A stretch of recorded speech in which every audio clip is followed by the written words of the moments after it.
Halo, perkenalkan nama saya Kevin Spotar. Saya dari kelas 3 Sistem Informasi. Di sini saya akan menjelaskan video tentang beberapa review materi, yaitu praktek maupun materi yang sudah dipelajari selama dari awal pertemuan hingga sebelum UTS. Di sini mengampu mata kuliah Sistem Informasi Akuntansi dan Keuangan.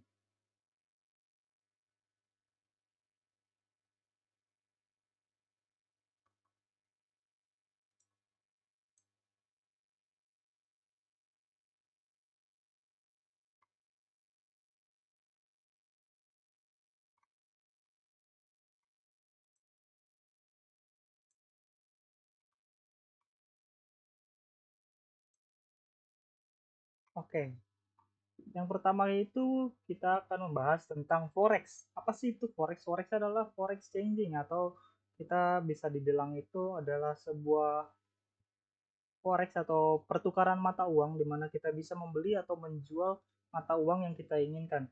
Sebagai salah satu contohnya di sini adalah aplikasi MIFX. Di aplikasi MIFX ini kita bisa trading forex atau membeli atau menjual pertukaran mata uang antara bisa itu baik dari dolar ke rupiah ataupun rupiah ke dolar dan lain sebagainya. Oke, pertama kita bahas terlebih dahulu apa itu MIFX.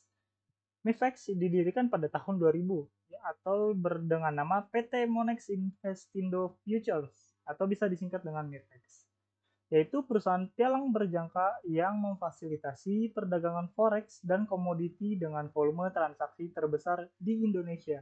Jadi, MIFX ini adalah salah satu aplikasi yang menyediakan fitur dari forex ataupun transaksi forex terbesar di Indonesia. Selanjutnya yaitu adalah MIFEX sebagai perusahaan yang beroperasi di bawah izin dan pengawasan Badan Pengawas Perdagangan Berjangka Komoditi atau BAPT. MIFEX juga selalu berkomitmen untuk memberikan pelayanan berstandar internasional dengan biaya yang kompetitif. Hingga saat ini, MIFEX telah berhasil mendapatkan pengakuan dan penghargaan baik dari sisi kepatuhan terhadap hukum, kinerja keuangan, maupun prestasi lainnya. Nah, dalam MIFEX ini kita juga bisa trading karena di MIFEX ini menyediakan fitur trading forex di mana trading forex itu adalah seperti yang kita lihat pada sebuah websitenya. Di sini adalah kemudahan bertransaksi dengan MIFEX Trading Tools. Di mana tools-tools yang disediakan oleh platform MIFEX ini itu adalah tools-tools yang sudah sangat komplit ataupun sangat membantu para trader untuk trading di forex atau forex changing. Nah, MIFEX ini juga sangat yang tadi sudah dibahas, MyFact ini juga sangat kompetitif dari biaya yang disediakan atau biaya yang dikasihnya. Karena di MIFAX ini kita tidak perlu membayar biaya yang terlalu besar seperti platform-platform pada yang lainnya.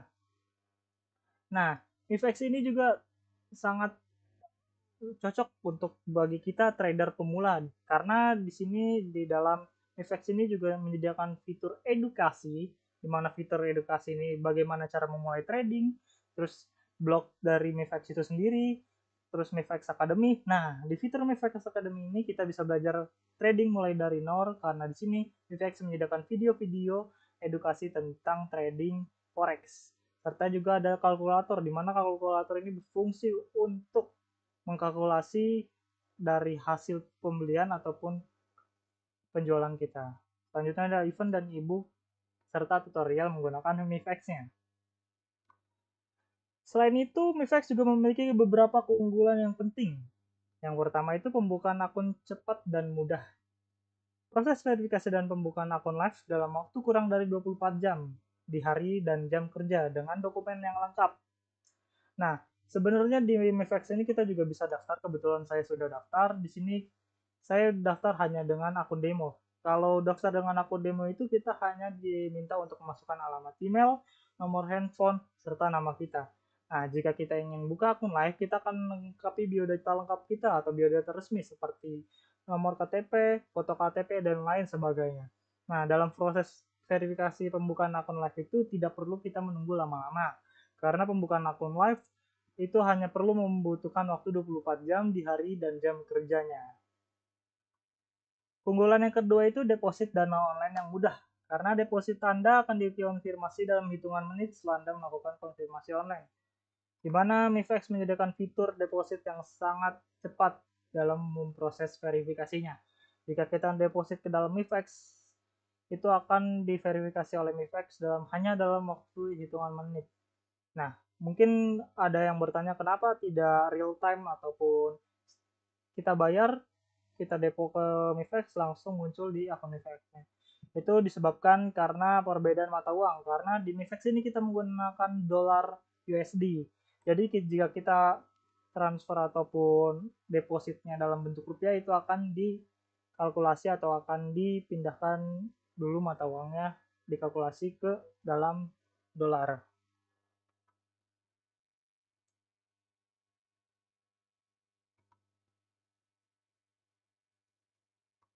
Keunggulan selanjutnya adalah rekening terpisah, di mana rekening ini dana kita akan terpisah di rekening yang terpisah juga dan diawasi oleh lembaga clearing sehingga keamanan lebih terjamin. Seperti yang sudah dibahas tadi, BIFEX ini sudah diawasi oleh Bapepti, di mana rekening kita ini berbeda. Kalau misalkan di saham kita memiliki RDN, di sini kita memiliki rekening yang berbeda untuk melakukan trading.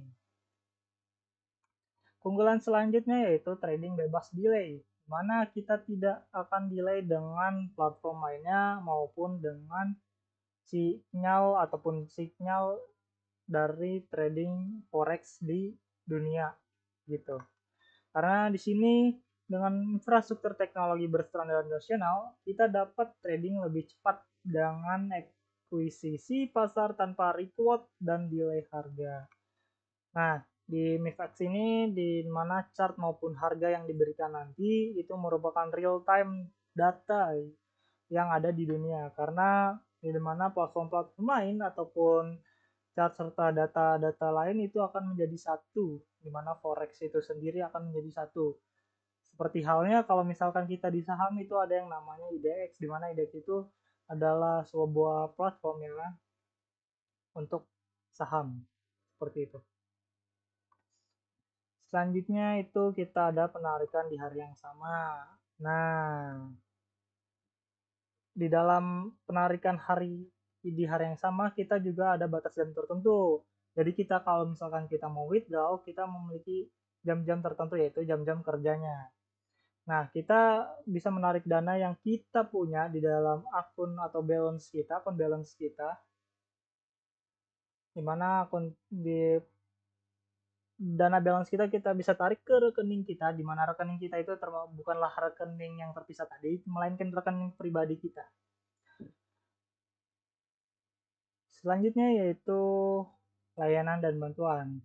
Nah, di MIFEX ini kita juga memiliki support service online atau tim customer support yang sangat cepat untuk merespon jika apabila kita memiliki kendala saat kita tradingnya.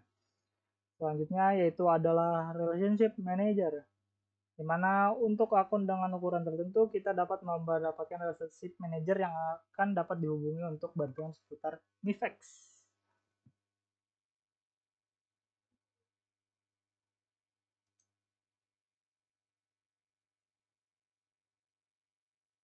Nah, di sini kita melihat penghargaan-penghargaan yang didapatkan oleh MIFEX. Di sini banyak sekali penghargaan dan di sini juga ada legalitasnya. Nah, kita akan membacakan legalitas dari MIFEX itu sendiri. Legalitas dari MIFEX dengan nomor 178 Bapepti SII 2003. Bapepti, Badan Pengawas Perdagangan Berjangka Komoditi, merupakan institusi pemerintah yang berada di bawah naungan Kementerian Perdagangan Republik Indonesia dan bertugas untuk menerbitkan izin usaha baik bagi perusahaan maupun perorangan, membuat peraturan dan tata tertib, melakukan inspeksi dan kontrol terhadap seluruh aktivitas dalam industri pialang berjangka. Di mana MIFEX juga memiliki legalitas lainnya. Yang pertama itu legalitas Bapepti yang sudah disebutkan tadi, yaitu yang kedua ada Bursa Berjangka Jakarta dengan nomor SPAB 004 BBC 0302. Selanjutnya ada legalitas dari Bursa Komoditi dan Derivatif Indonesia dengan nomor 010 SPKB ICDX DIR 3 2010. Selanjutnya ada clearing berjangka Indonesia dengan nomor 14 AK KBI 3 2003. Dan selanjutnya ada legalitas Indonesia Clearing House 003 SPKK ICH MIF 7 2017. Selanjutnya kita ke client area. Di sini kita sudah login. Kita buka client area-nya. Oke, di sini saya memiliki akun demo dengan ID sekian dengan balance dan equity yaitu $1.000. Nah, kita terdapat pelayanan MiFX nih. Nih, layanan MiFX yang pertama yaitu beranda kliennya, itu beranda kita jika kita sudah memiliki atau mendaftarkan akun. Itu ada layanan ini terdapat beberapa layanan lainnya yaitu seperti trading sinyal, top mover, top volume, produk, edukasi, rewards, deposit, dan lainnya. Di sini juga kita bisa melihat balance kita dan equity. Perbedaan balance dan equity juga nanti kita akan jelaskan.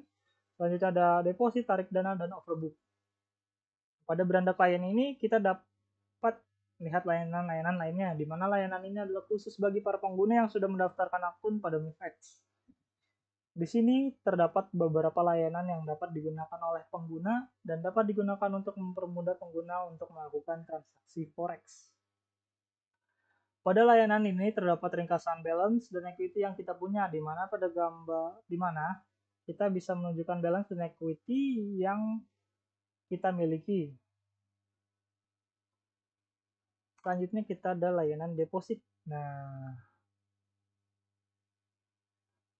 Nah, kita tidak bisa nih deposit. Kenapa? Karena akun yang kita miliki atau yang saya miliki itu adalah akun demo. Jika kita ingin melakukan deposit, kita harus membuka akun live. Dimana jika kita ingin membuka akun live ini, balance dan equity kita adalah balance dan equity real sesuai dengan apa yang sudah kita deposit. Karena di sini kita akan mencontohkan, kita akan melanjutkan ke fitur yang lain. Sebenarnya di layanan deposit ini, teman-teman, sebentar kita balik lagi ke layanan deposit. Di dalam layanan deposit ini, kita bisa memiliki beberapa layanan deposit, di mana layanan ini berfungsi untuk deposit uang yang akan kita pakai untuk trading forex nantinya. Nah, kan jika akun yang saya punya itu adalah akun dari demo atau jadi demo equity atau balance equity dan equity-nya yang merupakan adalah sebuah demo ataupun tidak real, dimana kalau misalkan di layanan deposit ini hanya bisa digunakan pada akun yang berkategorikan akun live. Pada layanan ini terdapat beberapa metode untuk deposit. Yang pertama, transfer bank. Nah, kita bisa deposit dengan transfer bank dengan metode deposit yang paling umum digunakan oleh para trader yang menggunakan platform MiFX. MiFX bekerja sama dengan berbagai bank di Indonesia sehingga pengguna dapat melakukan transfer bank dari rekening bank mereka yang ada di Indonesia. Selanjutnya adalah VA atau Virtual Account. Virtual Account adalah tipe metode deposit yang lebih praktis dan cepat. Karena di sini kita tidak akan menggunakan nomor rekening ataupun nomor lainnya. Karena dengan MiFX akan mengirimkan nomor virtual account ke email pengguna, pengguna dapat melakukan transfer bank ke nomor virtual account tersebut melalui internet banking ataupun mobile banking. Metode selanjutnya yaitu Alfamart. Nah, kita dapat melakukan deposit dana ke akun trading kita melalui Alfamart dengan cara kita menunjukkan kode deposit yang telah dikirimkan oleh MiFX. Selanjutnya ada Indomaret. Pengguna dapat melakukan deposit dana akun ke trading mereka melalui Indomaret gitu. Selanjutnya ada e-money seperti OVO, Dana, GoPay, ShopeePay, Link aja dan e-wallet lainnya. Oke, kita balik ke beranda.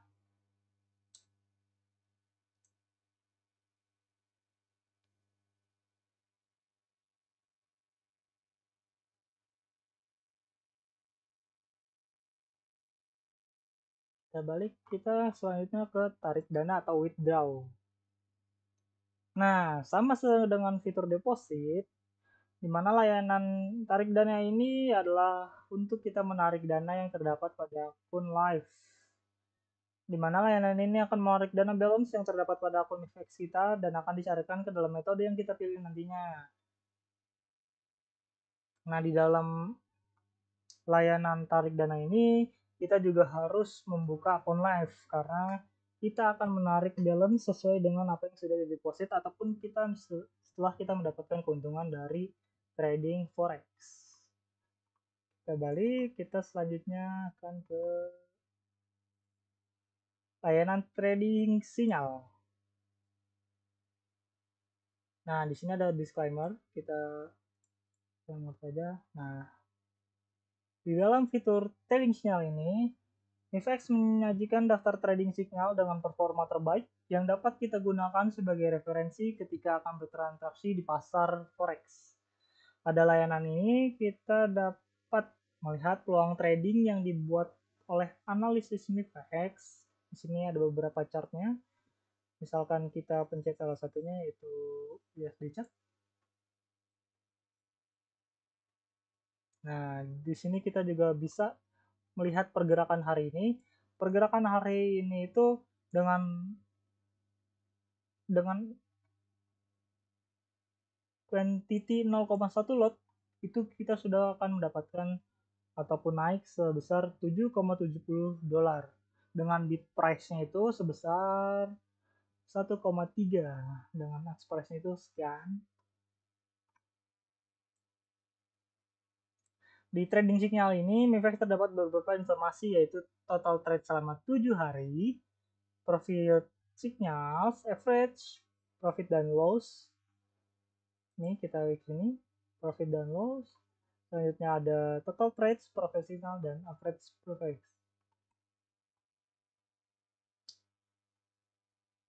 Kita back ke layanan selanjutnya.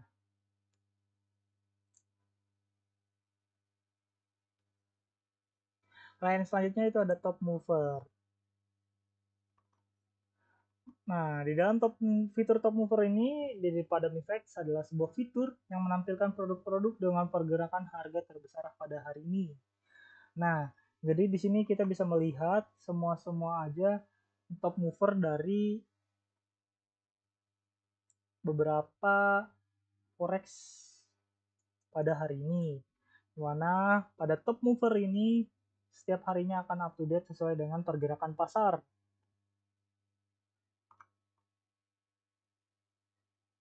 Nah, di layanan top mover di MIFX ini terdiri dari beberapa informasi. Yang pertama itu ada instrumen, yaitu instrumen yang menjadi target top mover. Yang kedua ada pergerakan harga, di mana pergerakan harga terbesar hari ini baik kenaikan maupun penurunan dari forex maupun barang lainnya, komoditi lainnya.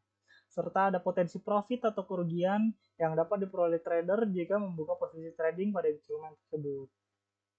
Kita balik ke layanan selanjutnya.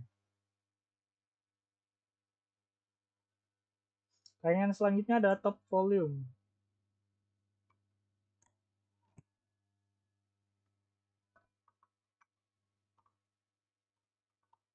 Nah, dalam layanan top volume ini adalah fitur yang menampilkan produk-produk dengan volume trading terbesar hari ini. Jadi, setiap harinya berbeda dan akan terus up to date pada hari-harinya sesuai pergerakan pasar pada hari tersebut. Di mana volume trading yang besar dapat menjadi indikator bahwa ada banyak trader yang tertarik pada instrumen tersebut, sehingga dapat menjadi peluang trading yang cukup besar. Di mana pada layanan top volume ini terdiri beberapa informasi sama seperti top selanjutnya kemarin tadi. Selanjutnya kita balik ke pasar. Nah, pada pasar, ini ada layanan untuk melihat nilai pasar forex dan indeks pada pasar. Di mana layanan ini khusus bagi para pengguna yang sudah mendaftarkan akun pada MIFX. Nah, jadi kita maupun itu akun demo ataupun akun live, kita bisa melakukan fitur pasar atau pembeliannya. Dimana di sini kita tidak harus menggunakan akun live untuk melakukan trading karena kita dapat menggunakan akun demo untuk melakukan trading forexnya. Di layanan pasar MIFX ini ada fitur yang menampilkan informasi pasar secara real time, seperti pergerakan harga, volume trading, dan berita terbarunya. Fitur ini dapat membantu trader untuk memahami kondisi pasar dan membuat keputusan trading yang lebih tepat. Nah, pada layanan ini kita juga dapat melihat detail dari masing-masing nilai pertukaran. Oke, kita contohkan saja untuk melakukan trading. Di sini saya akan lihat dari forex. Kita akan lihat di sini potensi buy-nya. Kita bisa lihat potensi buy-nya, kita akan melakukan potensi buy yang tertinggi. karena di sini potensi buy-nya yang tertinggi itu adalah out CHF atau itu dolar US, dolar Australia ke Swiss, mata uang Swiss. Di sini kita tentukan. Nah, dalam sini kita ada info produknya dan sinyalnya, beritanya, serta kalendernya. Di sini kita ada buka grafik dan transaksi manual. Yang pertama kita contohkan buka grafik.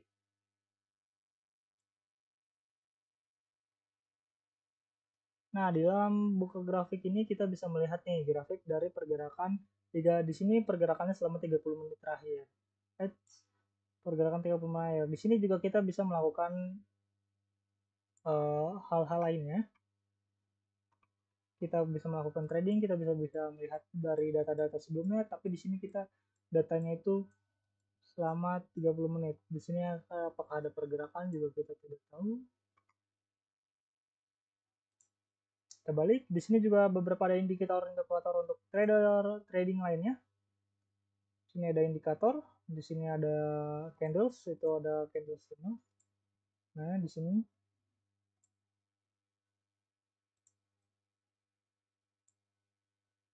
sini ada pergerakannya.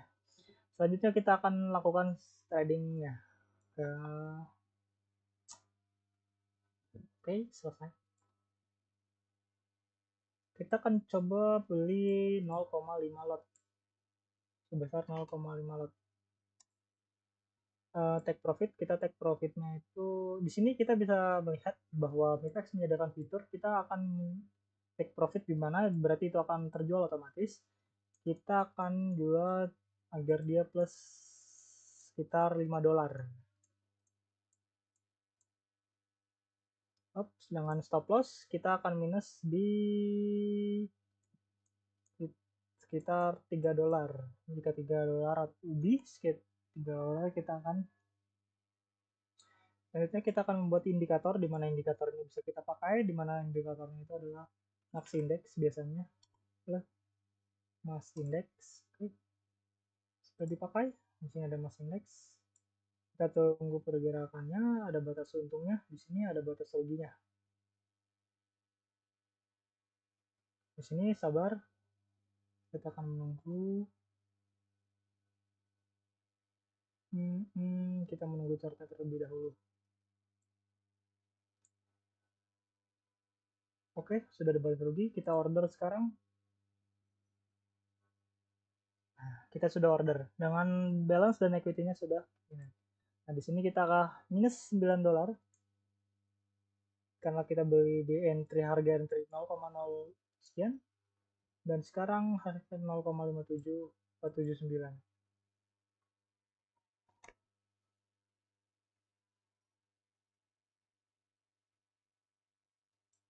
Kita lihat pergerakannya. Oke, kita juga bisa close order di mana close order ini dengan scan kita coba. Oke, internet connection not stable. Oke, ordernya sudah berhasil. Setelah di sini kita balik lagi, kita akan coba contohkan lagi. Selain ada forex, kita ada komoditi. Nah, komoditi biasanya kita coba ke silver. Kita langsung ke transaksi manual. Kita beli sekitar 0,5.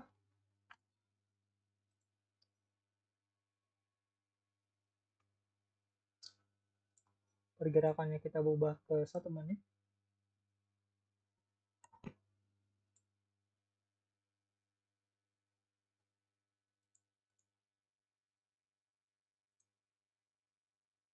Kita bikin indikatornya menjadi Williams persener. Sudah di bawah.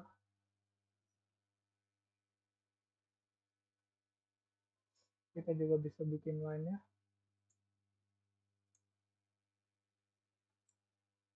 Bikin line.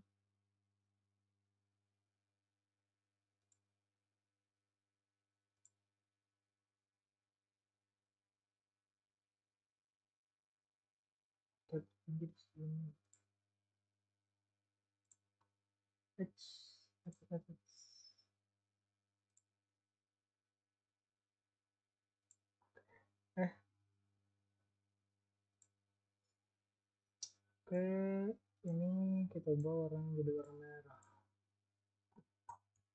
Ini kita bisa order sekitar 0,5 lot. Kita order aja. Oh, di mau balance ya mencukupi, berarti kita beli sekitar 0,3.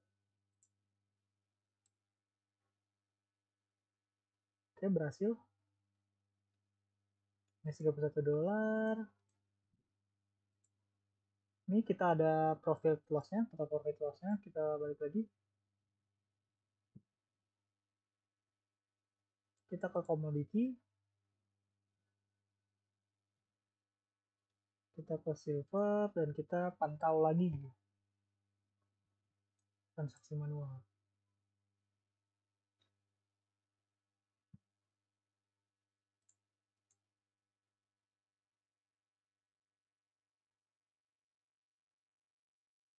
Oke.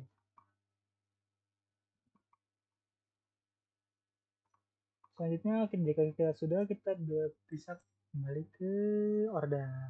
Nah, di order ini kita bisa melihat beberapa informasi, yaitu balance kita, total balance kita, dan total equity kita, serta apa saja yang kita open order kita.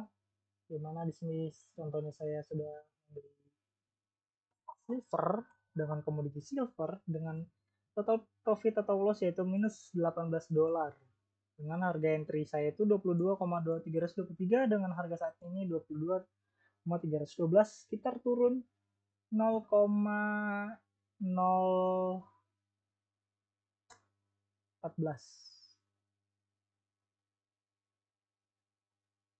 Kita juga bisa ubah order kita. Kita contohkan ubah order kita. Selanjutnya take profitnya, kita take profitnya sekitar $3, stop lossnya kita stop loss di $3. Kita bisa ubah order. Invalid asal press to change. Oke.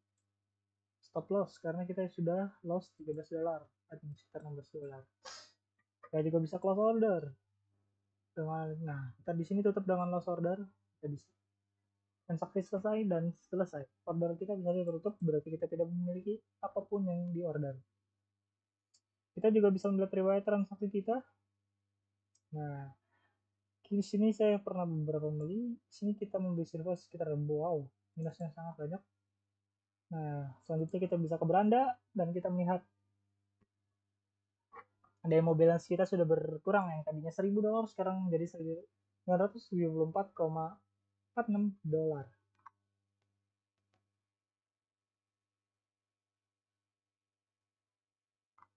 Oke, selanjutnya itu adalah kita akan ke selanjutnya itu ada perpajakan. Perpajakan kita menggunakan Signal ataupun Samsat Digital Online.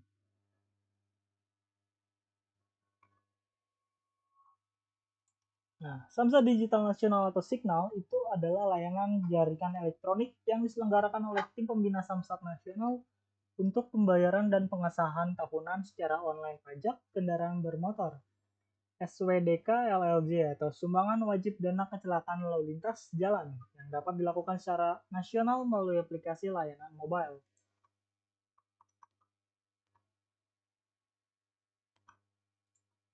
Nah, Signal ini juga merupakan salah satu inovasi dari Korlantas Polri untuk memudahkan masyarakat dalam membayar pajak kendaraan bermotor.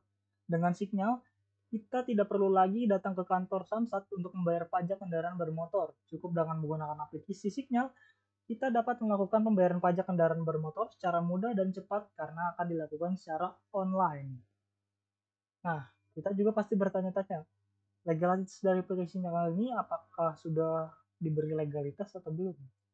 Nah, aplikasi Signal ini memiliki legalitas yang kuat, di mana aplikasi ini dikembangkan oleh tim pembina Samsat Nasional sendiri yang terdiri dari Korlantas Polri, Kementerian Dalam Negeri, dan Kementerian Keuangan.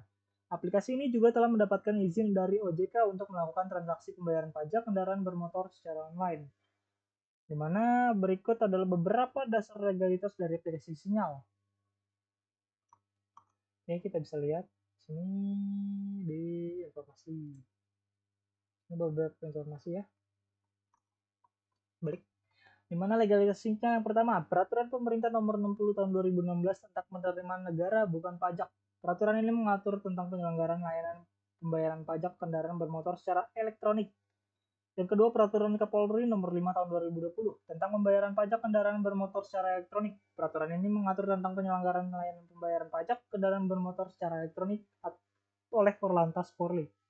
Yang ketiga, Surat Edaran Menteri Dalam Negeri Nomor 9 Tahun 2020 tentang pembayaran pajak kendaraan bermotor secara elektronik. Surat edaran ini mengatur tentang pelaksanaan pembayaran pajak kendaraan bermotor secara elektronik oleh pemerintah daerah. Dengan dasar legalitas yang kuat, aplikasi Signal dapat digunakan oleh masyarakat untuk membayar pajak kendaraan bermotor secara sah dan aman.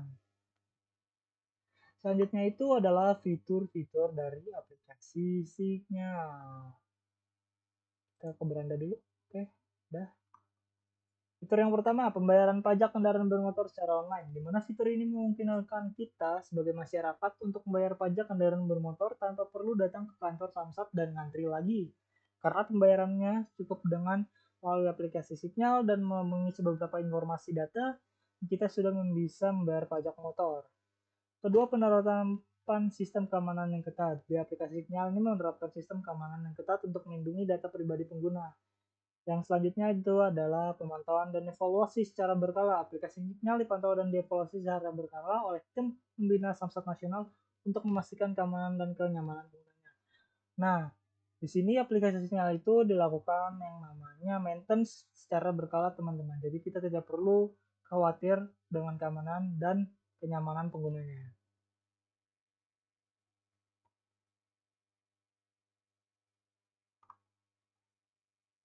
Selanjutnya di sini kita bisa lihat cara mendaftarnya. Cara mendaftarnya itu kita akan daftarkan NIK dan nomor seluler untuk pembuatan akun Signal. Kedua itu kita akan mendaftarkan kendaraan motor kita dengan memasukkan NRKP atau nomor registrasi kendaraan bermotor dan verifikasinya. Selanjutnya pembayaran. Jika kita sudah mengisi informasi-informasi yang tadi, kita akan melakukan pembayaran pajak bermotornya secara digital. Bentar, kita ubah ke selanjutnya. Kita ke informasi. Subscription bentar.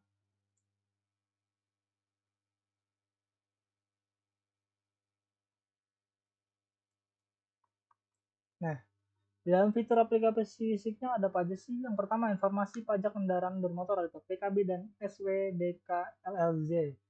Fitur ini kita dapat akses dengan memilih menu pajak. Setelah itu menggunakan, kita akan memasukkan nomor induk kependudukan, NIK, dan nomor telepon seluler kita. Nah, sistem akan mengirimkan kode OTP ke nomor telepon seluler pengguna. Setelah memasukkan kode OTP, pengguna dapat melihat informasi pajak kendaraan motor kita. Selanjutnya pembayaran PKB dan SWDLKLJ. Fitur ini dapat diakses pada menu pembayaran. Setelah itu kita dapat memasukkan nomor induk kependudukan NIK kita dan nomor telepon seluler. Maka sistem akan mengirimkan OTP ke nomor tersebut. Selanjutnya kita akan memasukkan kode OTP dan kita akan dapat memilih kendaraan yang akan dibayar pajaknya. Nah, di sini kita juga dapat melihat informasi pajak kendaraan bermotor seperti jumlah pajak yang harus dibayar, tanggal jatuh tempo pembayaran, dan metode pembayaran apa saja yang tersedia. Selanjutnya kita dapat mengecek status pembayarannya, selanjutnya kita dapat cetak bukti pembayarannya, kita juga bisa melakukan pembayaran STNK di aplikasi Signal ini. Serta kita juga bisa melihat informasi-informasi layanan Samsat lainnya. Oke, yang selanjutnya pada materi 2 yaitu adalah bank di Indonesia atau bank digital ya. Bank di Indonesia yaitu adalah kita menggunakan BTN atau mobile banking. BTN mobile banking. Nah, BTN Mobile Banking adalah aplikasi mobile banking dari Bank BTN yang memungkinkan nasabahnya untuk melakukan berbagai transaksi perbankan secara real time di mana saja dan kapan saja. Aplikasi ini dapat diakses oleh nasabah yang memiliki rekening tabungan berbasis kartu, meliputi tabungan BTN Batara, Batara Pos, BTN Juara, BTN Simple, Tabunganku, dan tabungan bisnis. Sebelum lanjut ke situ, kita bisa yang namanya melihat legalitas terlebih dahulu sebelum kita melakukannya. Legalitas dari BTN Mobile adalah aplikasi mobile banking yang legal telah terdaftar di OJK. Aplikasi ini telah memenuhi persyaratan yang ditetapkan oleh OJK termasuk persyaratan keamanan dan privacy. Dengan dasar hukum tersebut, kita bisa melihat landasan legalitas dari BTN Mobile. Yang pertama, dengan UU nomor 3 tahun 2004 tentang sistem pembayaran, dengan peraturan OJK nomor 12 POJK 03 2012 tentang penyelenggaraan layanan pinjam meminjam uang berbasis teknologi informasi, peraturan OJK nomor 17 POJK 03 2013 tentang penyelenggaraan layanan bank digital, di mana BTN Mobile telah mendapatkan izin operasional. Nah, di dalam BTN ini kita bisa melihat bahwa BTN sudah memiliki perizinan layanan beroperasional dari OJK.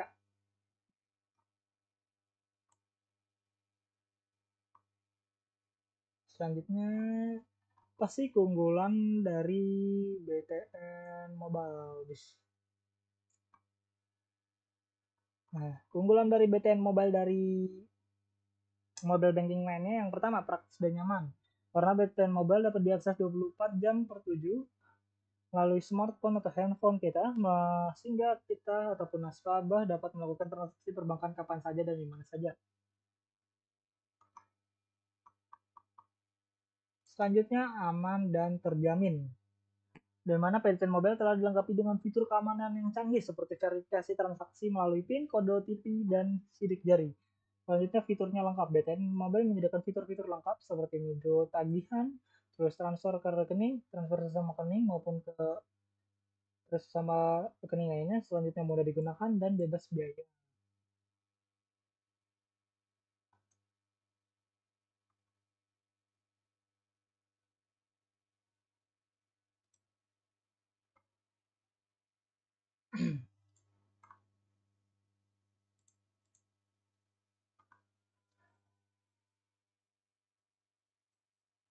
Oke, yang selanjutnya itu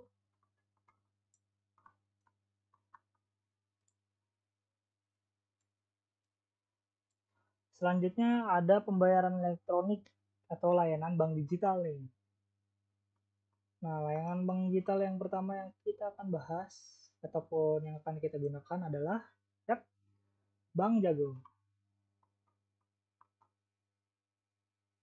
Bank Jago adalah bank digital yang menawarkan berbagai produk dan layanan perbankan digital. Nah, Bank Jago ini didirikan pada tahun 2016 dan diawasi oleh Bank Indonesia dan Otoritas Jasa Keuangan ataupun OJK. Nah, visi misi dari Bank Jago sendiri adalah menjadi bank digital terbaik dengan memberikan akses yang mudah bagi nasabah, menciptakan terobosan inovatif, dan melakukan digitalisasi layanan perbankan, dan terus mendorong pengembangan UMKM dan memenuhi kebutuhan konsumen. Semua ini dilakukan dengan menjaga keseimbangan antara aspek ekonomi, sosial, dan lingkungan.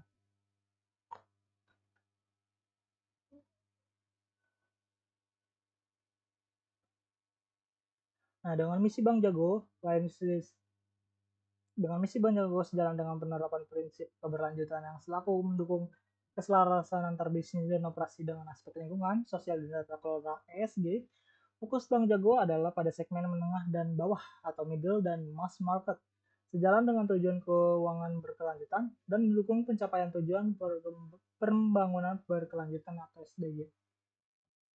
Selanjutnya kita bisa lihat Bank Jago konvensional.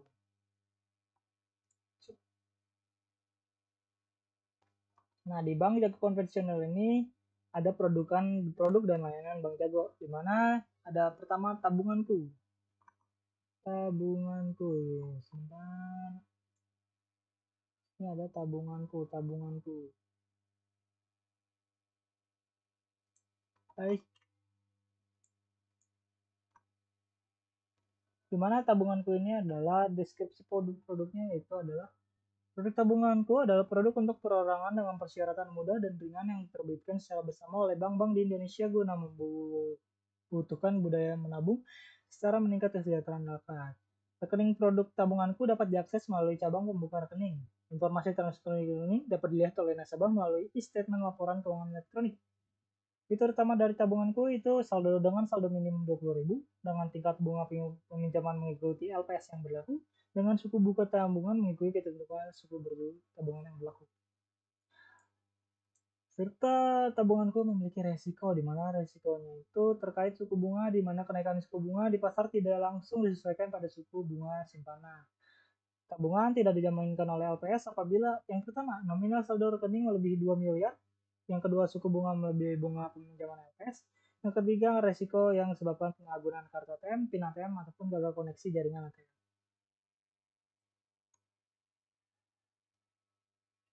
Selanjutnya ada tabungan jago nih. Tabungan jago merupakan salah satu produk dari simpanan yang diselenggarakan oleh Bank Jago untuk menghimpun dana pihak ketiga. Yang kedua, rekening produk ini tidak dapat diakses melalui cabang. Informasi transaksi rekening dapat dilihat oleh nasabah melalui statement atau laporan keuangan elektronik, dilengkapi dengan kartu ATM dan PIN ATM dengan saldo minimum 25.000, serta tingkat bunga peminjaman mengikuti LPS yang berlaku dengan suku bunga tabungan mengikuti ketentuan suku bunga tabungan yang berlaku. Namun adanya beberapa resiko. Yang pertama itu tabungan tidak dijaminkan oleh LPS apabila nominal saldo rekening melebihi 2 miliar dengan suku bunga melebihi bunga peminjaman LPS. Selanjutnya ada Giro dan Jago. Kita juga bisa melihat di sini yang Jago, biaya dan limit.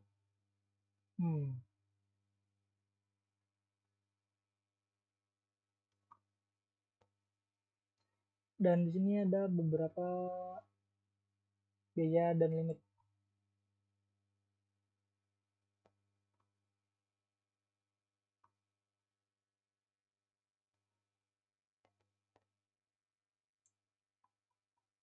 Ini bentar kita lihat terus.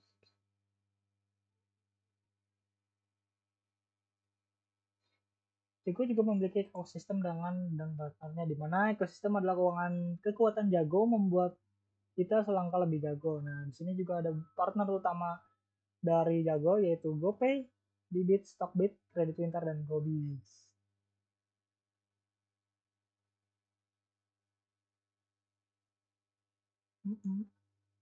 Udah Jago, kita ke limit dan transaksi.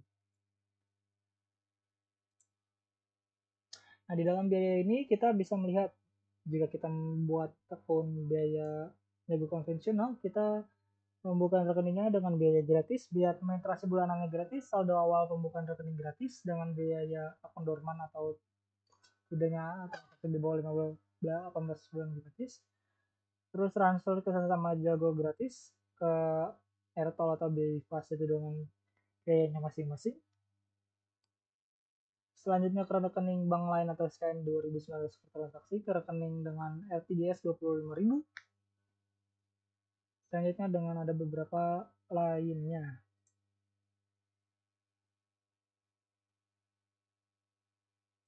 Sini kita juga bisa melihat di Bank Jago kita juga bisa membayar bayar dan tagihan dari aplikasi Bank Jago. Biaya pembelian paket data kita mulai dikenakan biaya administrasi sebesar Rp1.500, biaya pembelian pulsa Rp1.500, Telkom IndiHome Rp3.000, Bisnet, dan lain sebagainya. Kita juga bisa melakukan top up dengan aplikasi Jago. Top up saldo GoPay itu gratis, top up saldo OVO itu dikenakan walletnya biasanya itu 2.500 per transaksi. Jika kita per bulannya dikenakan 150 kali, kita itu gratis. Tapi sesuai dengan level akun kita. Kita lihat nih level akun. Pertama, jagoan. Dimana jagoan ini kita bisa mendapatkan keuntungan 3 kali gratis layanan transfer dan top up e-wallet, 1 gratis kartu debit digital, gratis biaya admin bulanan, dan gratis top up e-wallet GoPay selamanya tanpa ada limit. Yang kedua, level jagoan silver jagoan.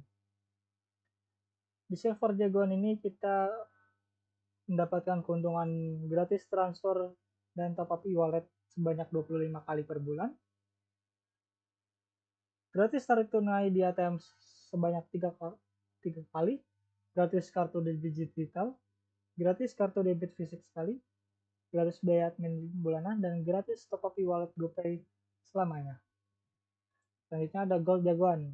Kita akan mendapatkan keuntungan dengan level akun gold jagoan dengan gratis transfer dan top up e-wallet sebanyak 50 kali per bulan. Gratis tarik tunai di ATM sebanyak 5 kali per bulan. Gratis kartu debit digital. Gratis kartu fisik debit. Gratis biaya admin bulanan dan gratis top up e-wallet GoPay selamanya.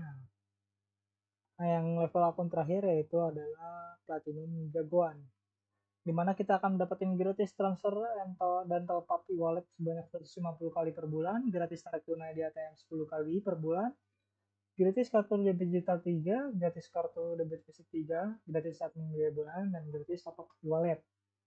Kita kembali ke biaya dan limit. Di sini ada biaya. Kita balik ke biaya. Transfer via ATM Bank Jago ke rekening sesama Jago gratis ke rekening bank lain, yaitu dikenakan biaya 3.000. Selanjutnya transfer via ATM jaringan auto atau bersama ke rekening sesama Jago ataupun Jago Syariah 6,5 ke rekening bank lain yaitu 6,5. Selanjutnya kita ke suku bunga. Di sini ada suku bunga. Ada tipe rekeningnya, terhubung dengan partner apa dan tidak terhubung dengan partner dengan suku bunga berapa. Dengan tipe rekening dengan kantong utama kita akan dikenakan sebesar 3,75%, dengan partner dan tanpa partner 0,5%. Dengan kantong bayar kita dikenakan 3,75%, tanpa partner kita 0,5%, dan lain sebagainya. Selanjutnya ada yang terpenting adalah limit dan transaksi. Di sini kita bisa melihat beberapa limitnya.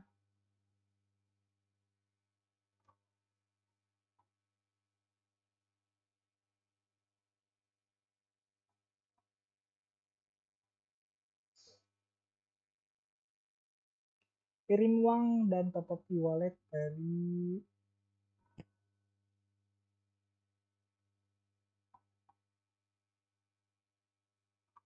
Bank Jago. Yang pertama, limit minimum transaksinya Rp1 rupiah. Limit maksimum transaksinya tanpa batas, limit maksimum harinya tanpa batas. Kirim uang ke bank lain, top up e-wallet dan kartu kredit dengan limit minimum atau per transaksi yaitu 10.000. Limit maksimum per transaksi 50 juta, limit maksimum per harinya 100 juta. Selanjutnya limit transaksi di ATM. Limit minimum transaksi di ATM yaitu 50.000, limit transaksi maksimum per transaksinya 2.500.000, limit maksimum per harinya 15 juta. Dan transfer limit minimum per transaksinya 10.000, limit maksimum per transaksinya 25 juta, dan limit maksimum per harinya 50 juta. Selanjutnya transaksi dengan QRIS atau KRIS. Limit transaksi minimum per transaksinya itu 1, limit maksimum per transaksinya 10 juta, dan limit maksimum hariannya itu adalah tanpa batas. Selanjutnya ada Jago, kita sudah membahas Jago konvensional, kita ke Jago Syariah.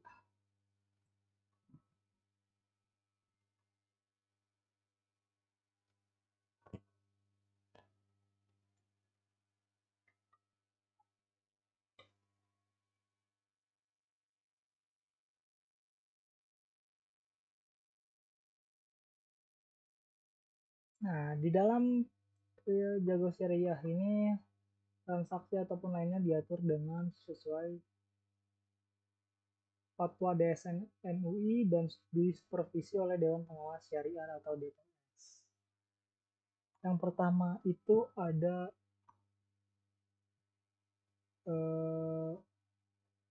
prinsip syariah, tentang prinsip-prinsip.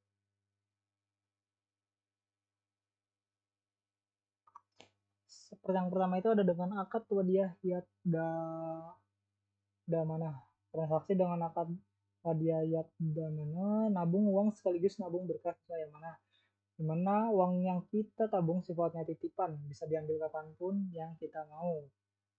Sini ada rukun akad wadiah yat damana. Yang pertama para pihak, yaitu kita sebagai pemberi titipan dan bank sebagai penerima titipan. Dan ada objek akad yaitu uang yang kita tabung ataupun kita titipkan kepada bank. Yang selanjutnya syigat, adanya ijab dan kabul secara digital ketika membuka rekening ataupun akun dengan wadiah yat dan mana di aplikasi Jago Syariah. Selanjutnya di sini ada simpan uang pakai akad mudharabah mutaqallah. Simpan uang pakai akad mudharabah mutaqallah rencana masa depan. Dengan menyimpan uang kita, nantinya uang kita akan dikelola bank sesuai prinsip-prinsip syariah dan kita bisa mendapatkan keuntungan sesuai dengan nisbah bagi hasil yang disepakati oleh kita dan bank. Di sini juga ada rukunnya, rukun akad mudhabarah mutaqallah dengan para pihak. Di sini ada para pihak, keuntungan atau nisbah bagi hasil, objek akad, syigat, dan usaha. Selanjutnya kita berlanjut ke level akun jagoan. Di sini juga sama gitu. Di sini kita yang pertama jagoan. Jagoan. Dengan level jagoan kita masih sama. Di sini kita bisa melihat detailnya. Selanjutnya kita ke biaya dan limit dari jago syariah. Yang pertama biaya dulu, terlebih dahulu biaya. Kita bisa membuka rekening jago syariah dengan biaya gratis, biaya administrasi bulannya sudah pasti gratis, saldo awal saat pembukaan rekeningnya gratis, biaya akun dorman atau tidak adanya transaksi di bawah 18 bulan itu gratis. Kita akan kirim uang ke sesama jago ataupun jago syariah, kita itu mulai dikenakan biaya gratis. Ke rekening bank lain dengan RTO atau BIPS itu sesuai dengan ketentuan. Ke rekening bank lain dengan SKN itu 2.900 per transaksi. Kita juga bisa melakukan pembayaran, bisa melakukan cek saldo dana di ATM. Selanjutnya itu ada suku dan bunga.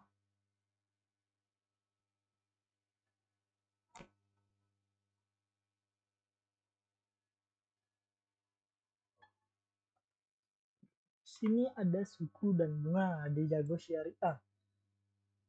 Di kantong utama kita kan imbalan di situ tanpa imbalan sesuai akad wadiah, kantong bayar tanpa imbalan sesuai akad wadiah, kantong nabung tanpa imbalan sesuai akad wadiah, deposito syariah, pembagian nisbah sebesar 16,21% dengan bagi hasil setara 5% per tahun sesuai akad mudharabah mutaqallah. Selanjutnya kita ke limit dan transaksi.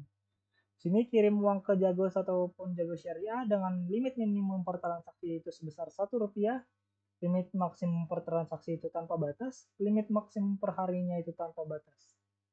Selanjutnya kirim uang ke bank lain ataupun pakai wallet dan grafik kredit dengan limit minimum per transaksinya 10.000, khusus untuk top up OVO dengan limit minimum per transaksi yaitu 20.000, limit maksimum per transaksi 50 juta, limit maksimum per harinya itu 100 juta. Selanjutnya ada transaksi dengan QRIS atau KRIS. Limit minimum per transaksinya itu 1, limit maksimum per transaksinya itu ada 10 juta. Dengan limit maksimum per harinya dengan itu tanpa batas. Selanjutnya adalah transaksi aplikasi partner menggunakan kantong portal. Limit minimum transaksinya Rp1, limit maksimum per transaksinya 2 juta, dengan limit maksimum per harinya itu 5 juta. Di aplikasi Bibit, karena Jago merupakan salah satu partner dari Bibit, limit minimum transaksi di Bibit yaitu Rp100 per transaksi, limit maksimum transaksinya 1 miliar per transaksi, limit maksimum per harinya adalah 1 miliar per hari.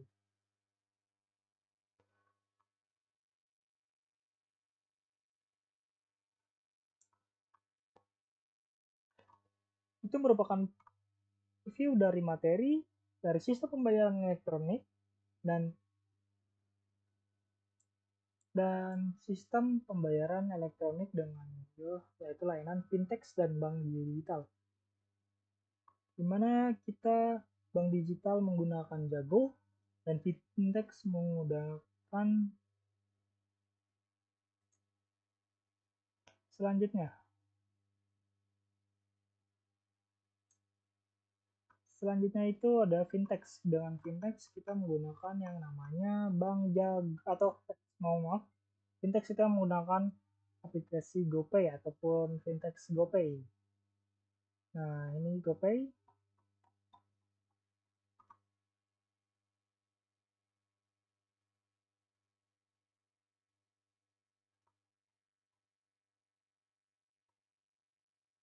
GoPay adalah uang elektronik atau dompet digital yang dapat digunakan untuk melakukan transaksi pembayaran dan keuangan melalui aplikasi Gojek dan GoPay.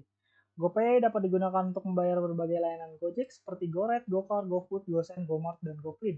Selain itu, GoPay juga dapat digunakan untuk membayar di toko atau restoran rekan GoPay, serta untuk melakukan transaksi keuangan lainnya seperti transfer saldo GoPay ke sesama pengguna dan ke bank. Yang pertama itu adalah produk GoPay. Di sini produk kita transfer ke akun sendiri, oke? Nah, di dalam menu transfer ini yang pertama kita bisa transfer ke akun sendiri, di mana tersedia berbagai metode top up mulai dari instant top up dengan direct debit atau one click sampai metode lain seperti di minimarket. Nah, di Gojek ini kita juga bisa menu transfer. Pilih metode top up mulai dari m-banking, minimarket sampai mitra driver Gojek. Selanjutnya Gojek juga bisa tarik tunai saldo GoPay di ATM tanpa kartu. Selanjutnya ada fitur transfer ke akun orang lain. Ini bisa transfer ke sesama GoPay dengan ke bank apa saja. Yang pertama ada ke sesama GoPay, ke sesama bank, ke e-wallet lainnya. Selanjutnya ada dompet, produknya itu dompet digital. Nah,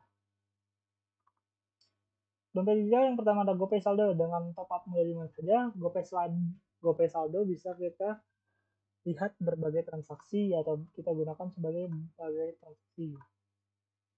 Selanjutnya ada GoPay Tabungan by Jago. Cukup sekali top up, kita bisa transaksi kapanpun dengan saldo kita terus bertumbuh. Ada GoPay Syariah. Nah, di mana GoPay Syariah ini segala sesuatu transaksi dan atur uang jadi nyaman karena mengikuti prinsip syariah yaitu akad wadiah.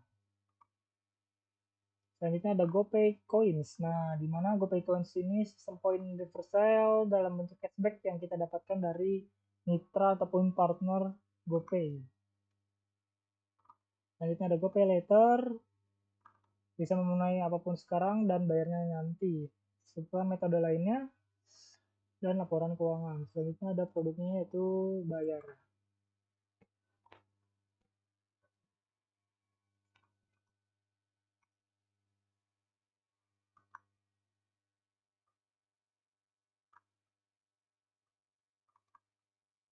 Nah, dengan untuk bayar pertama itu bayar menggunakan kris. Keuntungan menggunakan kris yang pertama fleksibel. GoPay bisa bayar semua kris termasuk kris BCA, Mandiri, OVO, ShopeePay, dan lainnya.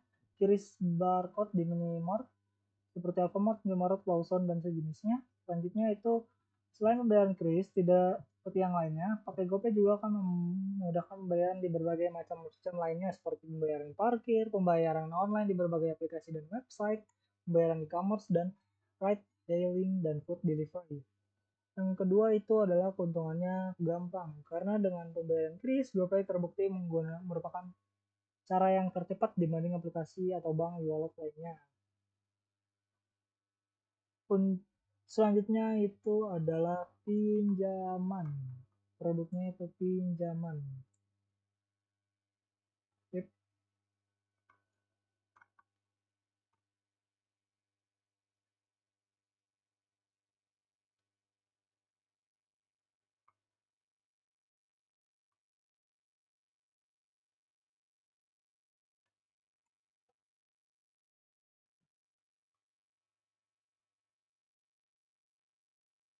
Pinjaman, GoPay pinjam. Nah, di dalam GoPay pinjam ini kita bisa memenuhi kebutuhan harian sampai wujudkan harapan dengan biaya terjangkau mulai dari 2,2% tanpa biaya tersembunyi.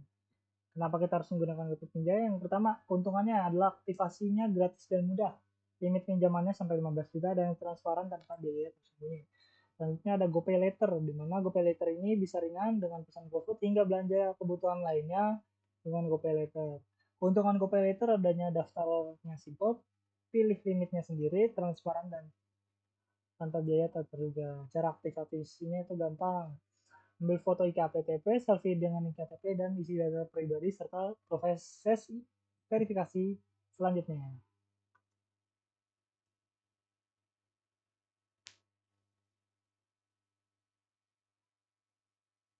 Serta ada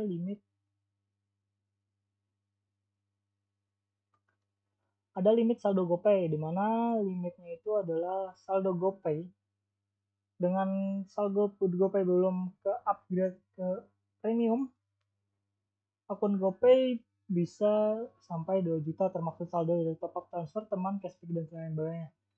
Jika kita sudah upgrade akun GoPay ke GoPay Plus, kita bisa dengan limit 20 juta dengan termasuk top up dan lainnya. Selain itu juga berlaku batas saldo kumulatif sebesar 20 juta untuk pengguna yang belum upgrade ke GoPay Plus, 40 juta yang untuk pengguna sudah upgrade ke GoPay Plus.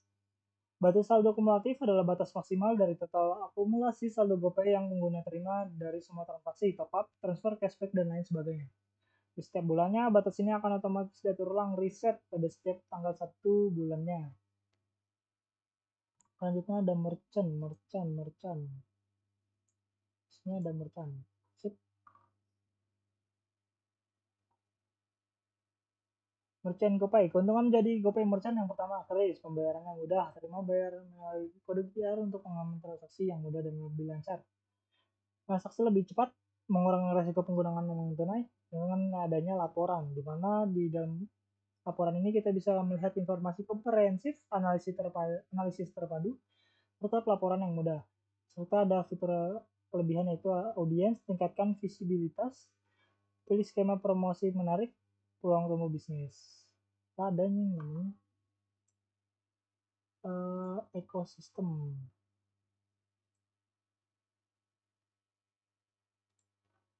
Ada tentang GoPay.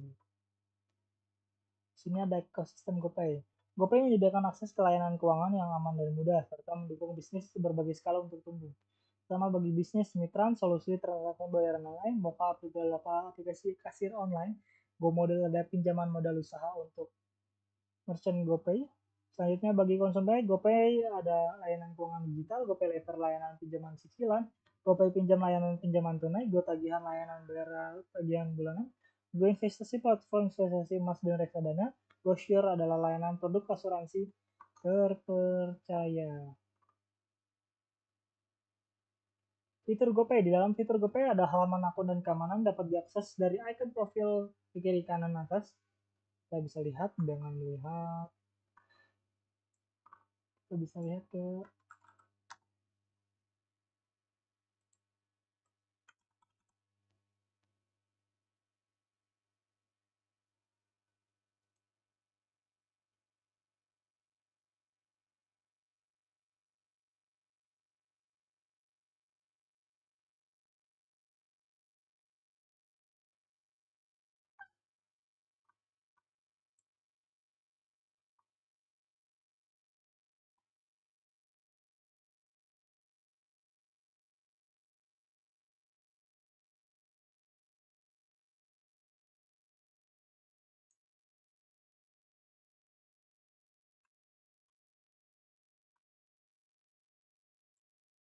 Oke, selanjutnya itu adalah fitur GoPay di mana di halaman akun dan keamanan dapat diakses dari profil kanan di atas.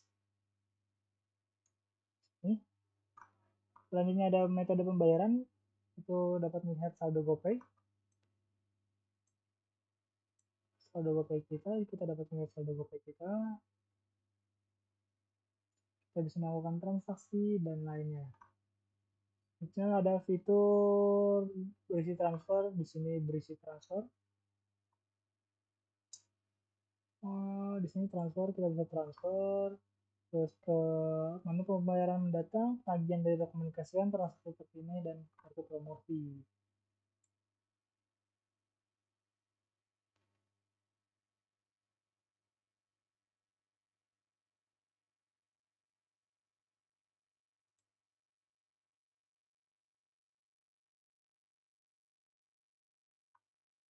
Nah, legalitas GoPay sendiri. GoPay merupakan layanan uang elektronik yang legal di Indonesia. GoPay telah mengantongi izin dari Bank Indonesia sebagai penyelenggara jasa pembayaran PJP dengan uang elektronik. Izin PJP uang elektronik diberikan kepada GoPay berdasarkan peraturan Bank Indonesia nomor 11/12/PBI 2011 tentang penyelenggaraan uang elektronik. Izin ini diberikan kepada GoPay untuk menyelenggarakan uang elektronik dengan jumlah dana float 1 miliar ke atas. Izin PJP uang elektronik yang dimiliki GoPay berlaku hingga 31 Desember 2026. GoPay juga wajib melakukan perpanjangan izin setiap 5 tahun sekali. Selain izin dari Bank Indonesia, GoPay juga telah mengantongi izin dari Kementerian Komunikasi dan Informatika sebagai penyelenggaraan sistem elektronik (PSE) lingkup finansial. Izin PSE di lingkup finansial ini diberikan kepada GoPay untuk menyelenggarakan sistem elektronik yang berkaitan dengan layanan keuangan. Dengan adanya izin tersebut, GoPay telah memenuhi semua persyaratan legalitas untuk beroperasi di Indonesia sebagai fintech atau financial technology.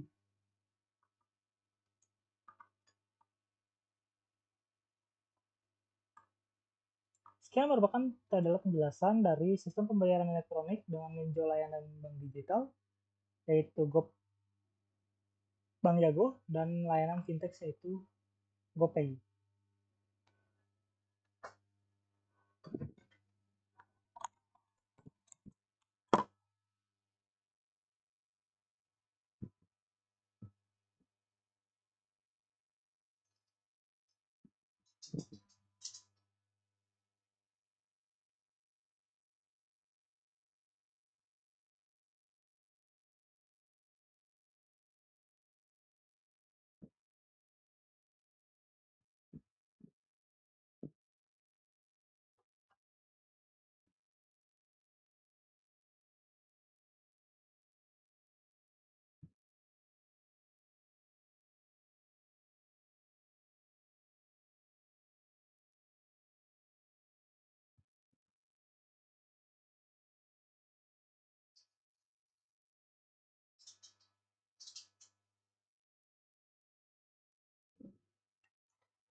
Selanjutnya kita akan membahas peer-to-peer lending yang ada di Indonesia dan crowdfunding legal yang ada di Indonesia. Tema yang kita akan gunakan adalah Dana Mas, di mana Dana Mas adalah salah satu layanan peer-to-peer lending yang resmi dan legal yang ada di Indonesia. Dana Mas adalah merek dari perusahaan yang berdiri sejak tahun 2000 dengan nama PT Komonindo Arga Digital, dan kemudian untuk lebih memudahkan konsumen berganti nama dengan menjadi PT Pasar Dana Pinjaman yang berdiri di bawah naungan Sinarmas Financial Service. Nah, di sini Dana Mas berkomitmen memberikan solusi untuk para pelaku usaha produktif, terutama usaha mikro, untuk dapat meningkatkan usahanya yang selalu disebabkan oleh alasan klasik, yaitu keunggulan modal usaha. Nah, dapat dimengerti karena kesulitan untuk mengakses dana. Di mana Dana Mas ini hanya memberikan pinjaman kepada pelaku usaha ataupun yang mau memulai usaha dengan meminjamkan dana sebagai modal usaha. Dana Mas tidak memberikan pinjaman kepada perorangan yang ingin atau yang membutuhkan untuk kebutuhan sehari-hari. Sini ada keberhasilan Dana Mas.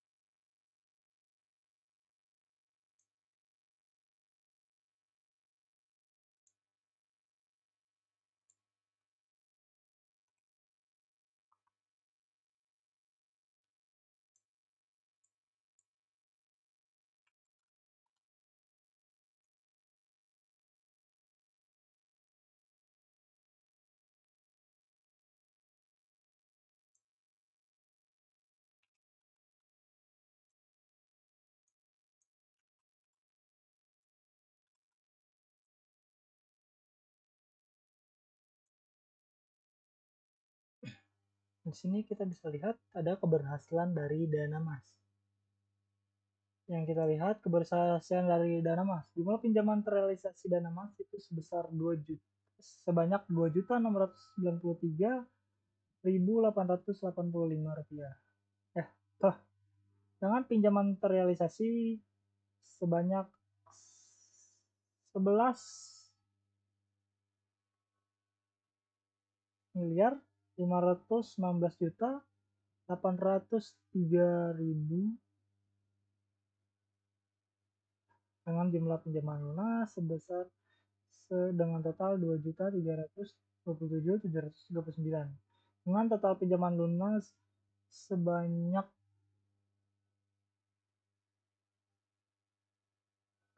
11.122.919.247 rupiah dengan pemodal terdaftar sebanyak 360.030 pendaftar dengan pinjaman tahunan berjalan yaitu minus 188 juta dengan jumlah peminjam yaitu sebanyak 2.008.150 dengan jumlah outstanding peminjam sebanyak minus 847 juta 482.000 dengan jumlah peminjaman aktif dan total bunga dan beban pinjam PK itu sebesar 30,44%.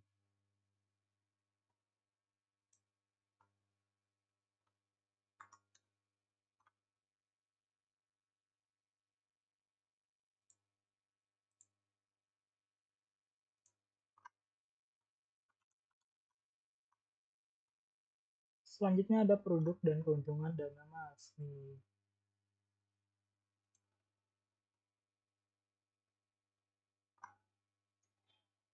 Keuntungan produk keuangan dana mas. Sebagai pinjam bisnis tidak rumit, cepat, mudah diakses dengan keunggulan tingkat bunga mulai dari 14% dengan tenornya itu selama 10 tahun dengan pendanaan mencapai 2 miliar dengan pembayaran secara angsuran dan pembiayaan kembali. Resikonya yaitu yang pertama kerugian dalam kemampuan bayar atau telat bayar atau gagal bayar. Biaya yang ditanggung ada biaya administrasi, biaya KIPP, biaya premi asuransi, biaya provisi, dan biaya notaris. Ada invoice dan financing. Dengan keunggulan loan to value sebesar 80%, tenor 12 bulan, tenor pembayaran maksimum 180 hari dari tanggal invoice.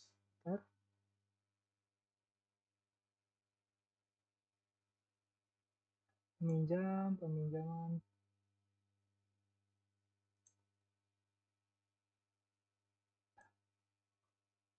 dengan resikonya kerugian dalam kemampuan bayar dan biaya yang ditanggungnya itu adalah biaya administrasi, biaya notaris, biaya KIPP, biaya bunga, biaya admin, biaya provisi, biaya appraisal, biaya keterlambatan. Ekosistem loan, keunggulannya itu adalah tingkat bunga dari modal 14%, tenor 12 bulan,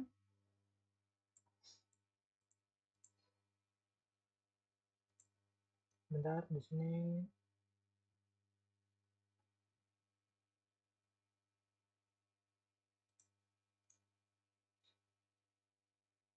bentar di sini peminjam. Nah, dan selanjutnya adalah multiguna. Ini dimana keunggulannya imbal hasil 8,25% PA per gross untuk tenor 10 hari. Selanjutnya itu adalah cara kerja. Ini adalah cara kerja dari dana mas. Cara kerja dari dana mas itu adalah sebagai pemodal kita melakukan deposit ke dana mas. Sebagai peminjam kita melakukan pencairan dana. Selanjutnya sebagai pemodal kita mendanai peminjam dengan deposit ke dana mas dan peminjam akan meminjam ke dana mas dengan melakukan pencairan dana serta peminjam akan melakukan membayar pokok dan bunga ke pemodal melalui dana mas. Keuntungan menggunakan dana emas. Sebagai pemodal, kita dapat menentukan sendiri return atau hasil yang diinginkan dari peminjam. Yaitu yang kedua adalah dapat memberikan peminjam dan jumlah minimal kepada banyak peminjam agar risiko dapat tersebar. Yang ketiga ada lapor transaksi pendanaan dapat dilihat secara lengkap dan mudah dimengerti. Yang keempat ada bunga pinjam diterima di muka pada saat mendanai pinjaman untuk pendanaan kepada reseller pulsa. Yang kelima pengembalian pokok dan bunga secara bulanan. Dana yang dipinjamkan tercover asuransi hingga 99%. Keuntungan sebagai peminjam dapat memaksimalkan usaha yang ada, fleksibel dalam mengatur pengembalian sesuai dengan pendapatan yang diperoleh, proses yang tidak berbelit-belit, kelayakan usaha yang menjadi agunan utama, biaya yang terjangkau, dan pencairan kredit yang cepat.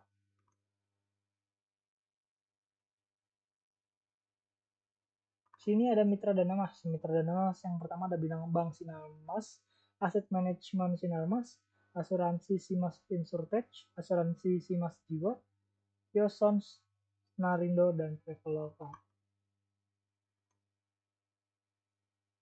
Ini sebenarnya ada di sini dapat dilihat legalitas dari dana mas. Dana mas memiliki izin usaha sebagai penyelenggara layanan meminjam uang berbasis teknologi informasi dengan nomor KEP 122D05 2017. Legalitas dana mas meliputi izin usaha dari OJK, situs web yang aman dan terpercaya, layanan pelanggan yang responsif, kebijakan privasi dan keamanan yang jelas, syarat dan ketentuan yang transparan. Kita juga bisa melihat di sini dana mas memiliki keunggulan yaitu efisiensi, di mana dana mas melakukan secara digital sehingga lebih efisien dan cepat. Dana mas menggunakan teknologi artificial intelligence atau AI untuk mengotomisasi beberapa bisnisnya seperti penilaian kredit dan penyaluran dana.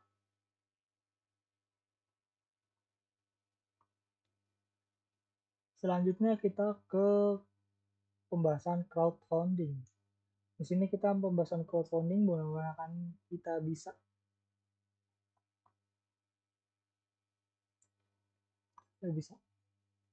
bisa adalah platform penggalangan dana dan berdonasi secara online. Berdiri sejak 2013, situs dan aplikasi kita bisa menjadi jembatan kebaikan dan wadah gotong royong bagi masyarakat Indonesia untuk saling tolong menolong. Yayasan kita bisa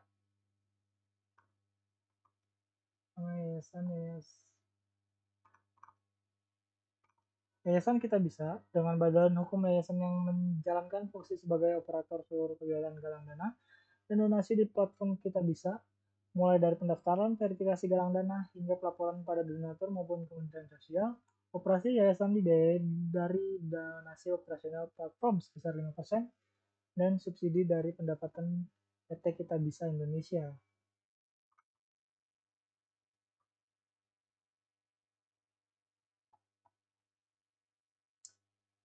Di sini ada PT Kita Bisa Indonesia, badan usaha yang menawarkan jasa dan konsultasi di bidang sosial, yaitu pengembangan dan pengelolaan teknologi, jasa konsultasi dan agensi untuk CSR perusahaan dan NGO. Pendapatan PT Kita Bisa Indonesia digunakan untuk memberikan dukungan teknologi platform serta mensubsidi sebagian operasional yayasan Kita Bisa. Di sini kita juga bisa melihat audit dari keuangan Kita Bisa pada tahun 2020 dengan total penerimaan donasi di yayasan Kita Bisa selama tahun 2021 sebesar 1,07 triliun dengan perincian bantuan medis kesehatan, bencana alam, kategori lainnya, kemanusiaan dan kegiatan sosial. Kita bisa mengenakan donasi operasional sebesar 5% dari total donasi terkumpul di setiap galang dana. Kecuali untuk kategori bencana alam dan zakat dikenakan biaya operasional sebesar 0%. Dari total peminjaman donasi untuk program, penerimaan donasi operasional Kita Bisa selama 2021 terhitung sebesar 45,5 miliar. Penerimaan ini yang digunakan untuk membiayai operasional yayasan selama 1 tahun, yang kekurangannya disubsidikan oleh PT Kitabisa Indonesia. Ini bisa kita lihat. Perincian dari operasional yayasan operasional kitabisa.com. Biaya personil kita bisa atau biaya tim dengan total perorangan 267 orang yang mengelola semua proses galang dana dan donasi, mulai dari pendaftaran dan verifikasi galang dana hingga pelaporan kepada donatur maupun administrasi ke Kementerian Sosial. Penyewaan server, website, dan aplikasi serta layanan SMS, WhatsApp, email, dan tools lainnya untuk memudahkan proses donasi dan galang dana. Aktivasi pemasaran dan iklan agar lebih banyak orang bisa membantu melalui platform kita bisa. Sewa peralatan dan kebutuhan kantor untuk operasional harian lainnya seperti jasa profesional, audit, dan pajak, dan lainnya. Semua pengeluaran ini dibutuhkan untuk membuat semua proses galang dana dan donasi mudah, aman, dan cepat dilakukan, sehingga lebih banyak orang bisa terbantu.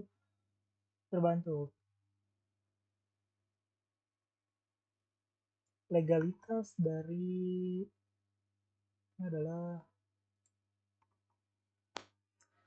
legalitas dari kita bisa memiliki legalitas yang jelas dan terjamin. Platform ini dimiliki oleh Yayasan Kita Bisa yang telah terdaftar di Kementerian Hukum dan HAM Republik Indonesia dengan nomor AHU 0000940940100001. Yayasan Kita Bisa juga telah mendapatkan izin pengumpulan uang dan barang PUP dari Kementerian Sosial Republik Indonesia dengan nomor 365 HUK PS 2020 untuk kategori umum dan 2210 HUK WND 2020 untuk kategori bencana alam. Legalitas kitabisa.com dengan badan hukum kitabisa.com dimiliki oleh yayasan kitabisa.com sesuai dengan tadi dengan izin PUP yang sudah dibacakan tadi.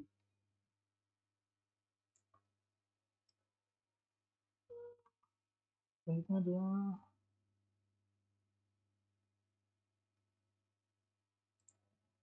selain dari donasi biaya operasional 5%, kita bisa memiliki sumber pemasukan lain.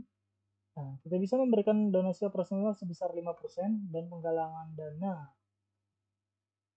kecuali untuk bencana alam dan zakat seperti yang sudah dijelaskan sebelumnya. Namun diketahui bahwa kita bisa juga menawarkan bantuan promosi melalui Facebook dan lainnya.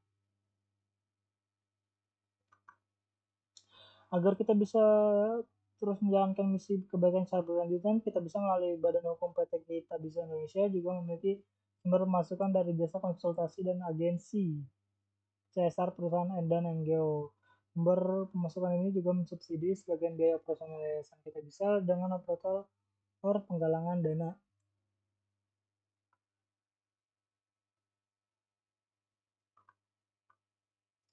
Keamanan data dari kitabisa.com.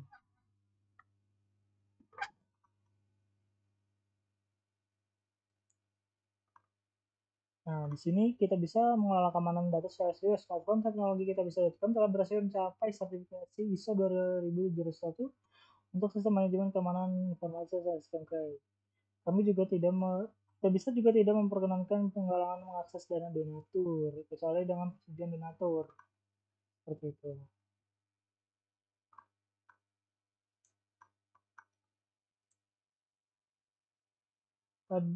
Tadi merupakan penjelasan tentang peer-to-peer lending dan crowdfunding yang ada di Indonesia secara legal. Penjelasan tersebut merupakan sebuah contoh pengimplementasian ataupun contoh yang ada dari peer-to-peer lending serta crowdfunding legal yang ada di Indonesia.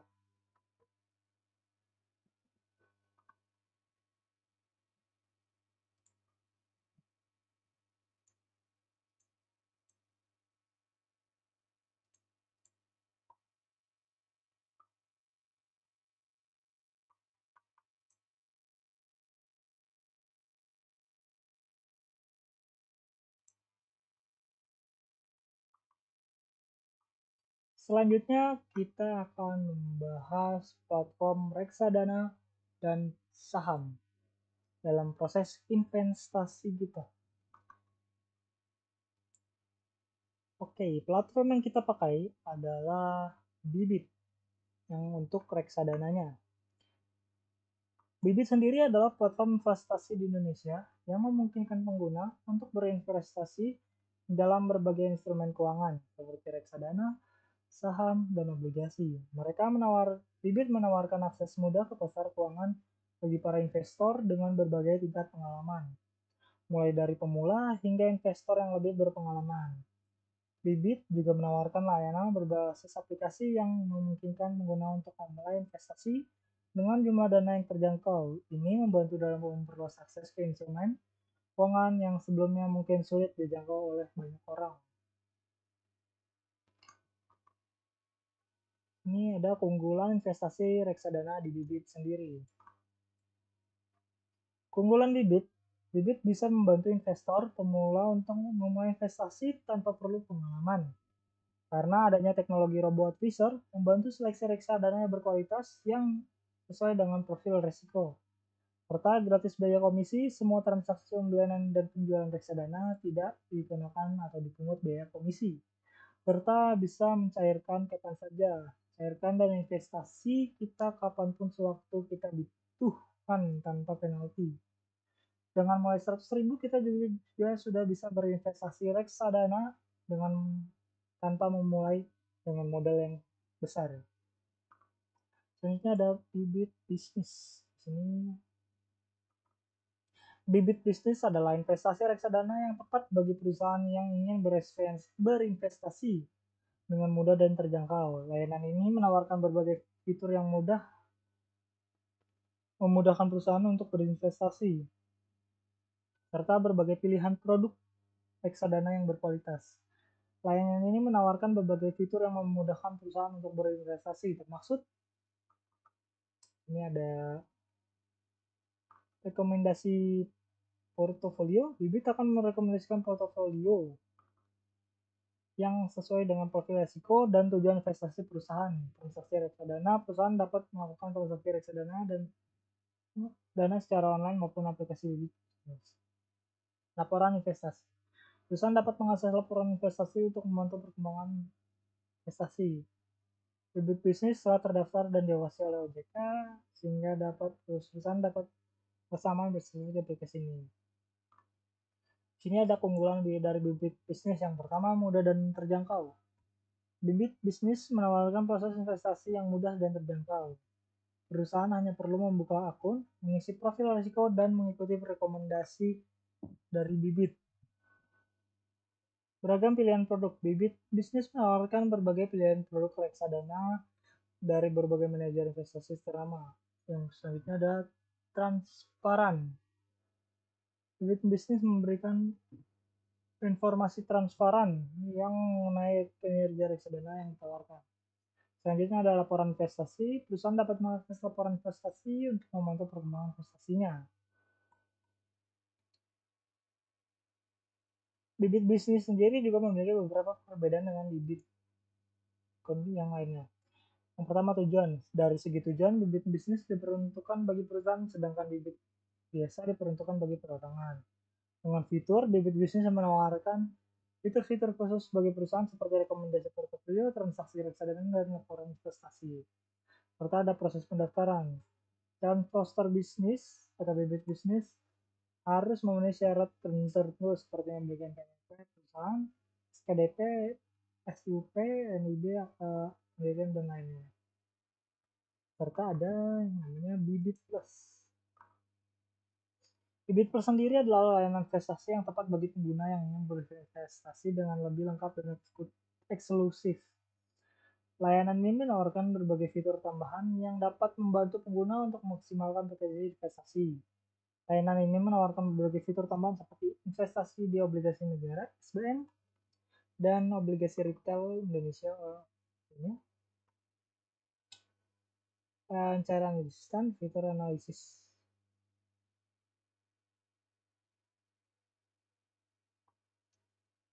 Selanjutnya itu adalah keamanan dari bibit. Kita akan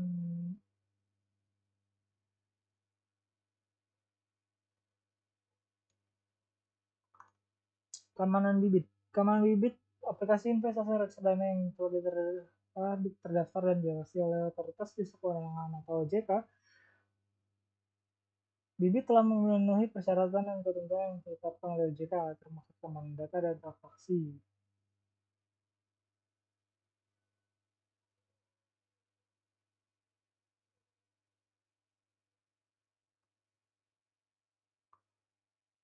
Di sini kita akan mencontohkan atau melihat langsung ke bibit. Sebelumnya saya akan login terlebih dahulu.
Oke, dikarenakan adanya kendala dalam proses login, kita lanjutkan ke proses investasi yang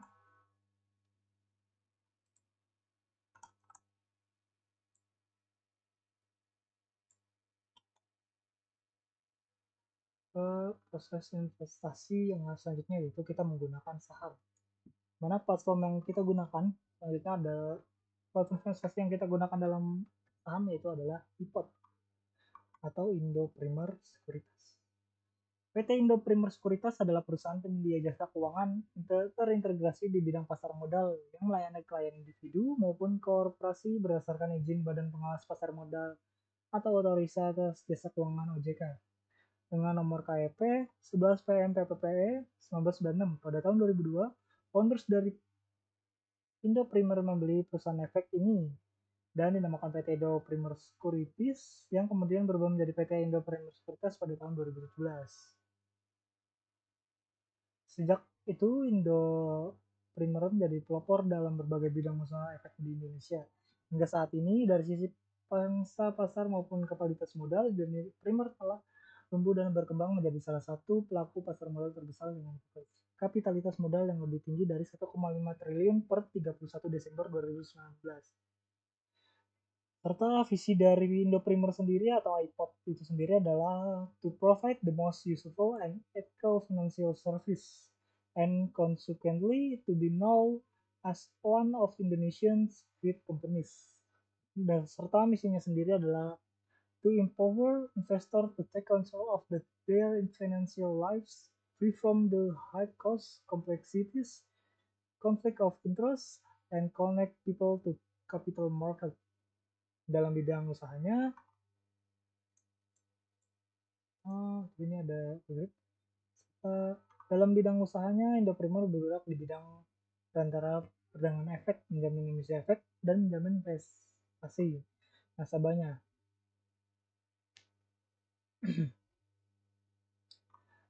Nasabah dan nasabah yang terkait dapat dibagi menjadi dua kategori yang berbeda, yaitu retail dan institusi. Sehingga saat ini Indoprimer adalah salah satu perusahaan efek yang mempunyai peran sangat besar di dua kategori ini. Hanya ada beberapa perusahaan efek di Indonesia yang sangat berhasil di kedua kategori nasabah, karena biasanya satu perusahaan efek hanya dapat berkonsentrasi di kategori satu nasabah. Kita ada kegiatan bisnis dari Indoprimer atau iPod ini sendiri. Aktivasi di kategori nasabah institusi dapat dibagi menjadi tiga, yaitu investment banking, equity sales and trading, dan fixed income sales dan trading. Definisi dari investment banking adalah creation of capital for other companies atau menghimpun dana untuk perusahaan. Dalam hal investment banking ini, hanya dalam 1 tahun sejak berdiri, yaitu di tahun 2003, keberhasilan ini ditandai dengan masuknya Indoprimer yang bertindak sebagai sole lead underwriter atau penjamin pelaksana efek sendiri, melayani lembaga pembiayaan ekspor Indonesia LPEI, Indonesia Exim Bank EIB, dahulu PT Bank Ekspor Indonesia, untuk menerbitkan obligasi tercatat sebesar 300 miliar. Pada retail, menyadari bahwa kondisi geografis Indonesia dan lambatnya pengembangan sumber daya manusia yang kompeten, Indoprimer menyadari bahwa pengembangan kegiatan nasabah individu harus ditunjang oleh pengembangan suatu ekosistem yang berbasis teknologi secara komprehensif. Hanya dengan cara ini, maka Indoprimer dapat mencapai misinya.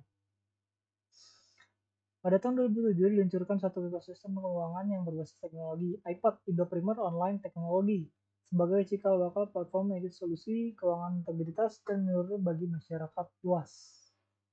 Di tahun yang sama, iPod Stock berbagai aplikasi diluncurkan sebagai jawaban atas kebutuhan masyarakat investor yang akan akses informasi tentang data-data perdagangan pasar modal yang dapat diakses dengan harga yang sangat murah. Dengan ini, kegiatan investasi di pasar modal dapat dilakukan dalam skala besar, mudah, mobile, dan akses 24 jam.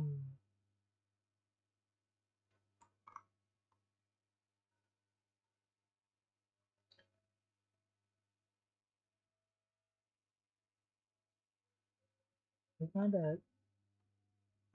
balik. Selanjutnya itu ada iPod Stock. iPod Stock itu adalah kenyamanan berinvestasi di pasar saham dengan dukungan fitur tools analisis yang forensik dan capital intelligence yang membantu otomatisasi dalam memantau dan transaksi. iPod Phone juga, iPod ETF, iPod Nano. Selanjutnya yaitu kita adalah legalitas dari iPod ini sendiri.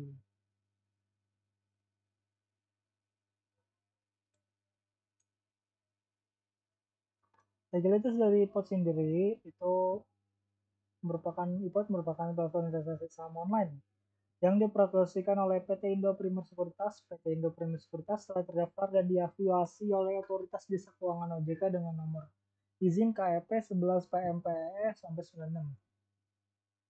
Dengan legalitas yang dimiliki oleh PT, yang pertama surat tanda terdaftar STTD dari OJK, surat izin usaha perusahaan efek IUPE dari OJK, izin usaha manajer investasi IUI dari OJK.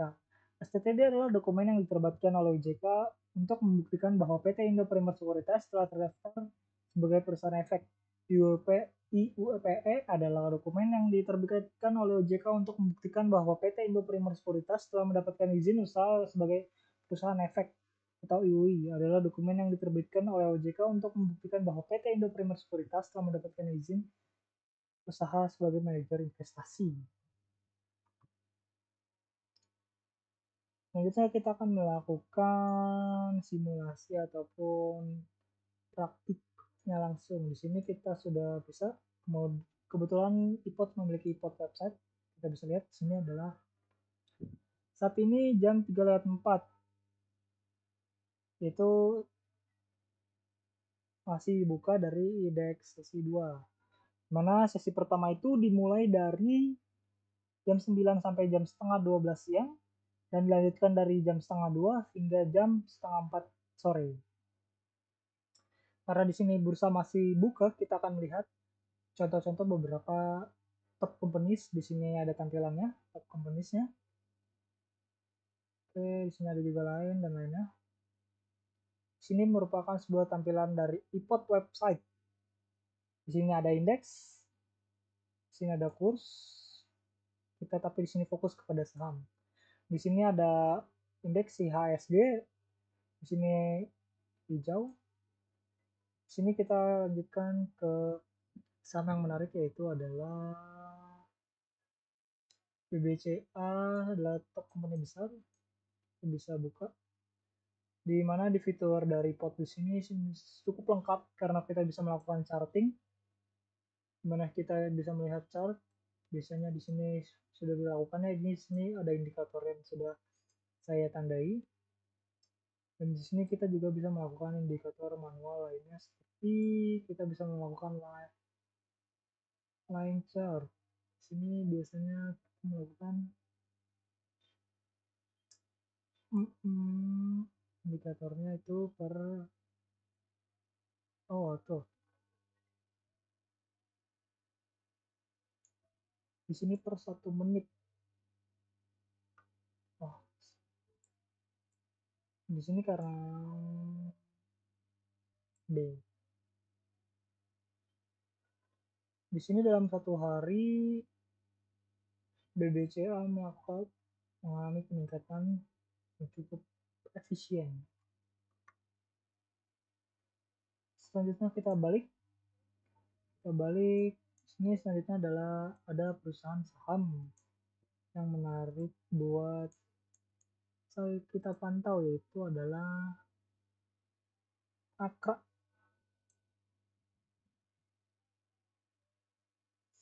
Di sini ada Akra, ada chartingnya.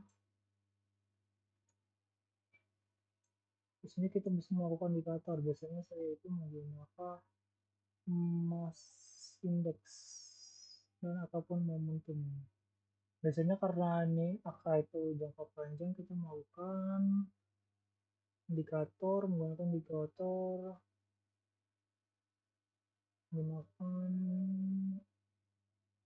William persen error. Ini bisa di close. Dia sini masih jalan, sekarang berada di 450. Dengan yang tertingginya itu adalah 471 pada per hari ini. Kita juga bisa melihat saham menarik lainnya, itu brand yang beberapa minggu kebelakangan sedang booming karena listing di IPO dengan harga 770 ribuan sudah mencapai 500 ribu pada hari ini, pada saat ini.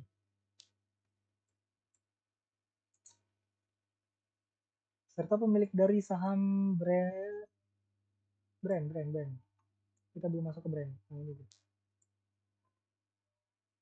itu Barito Energy.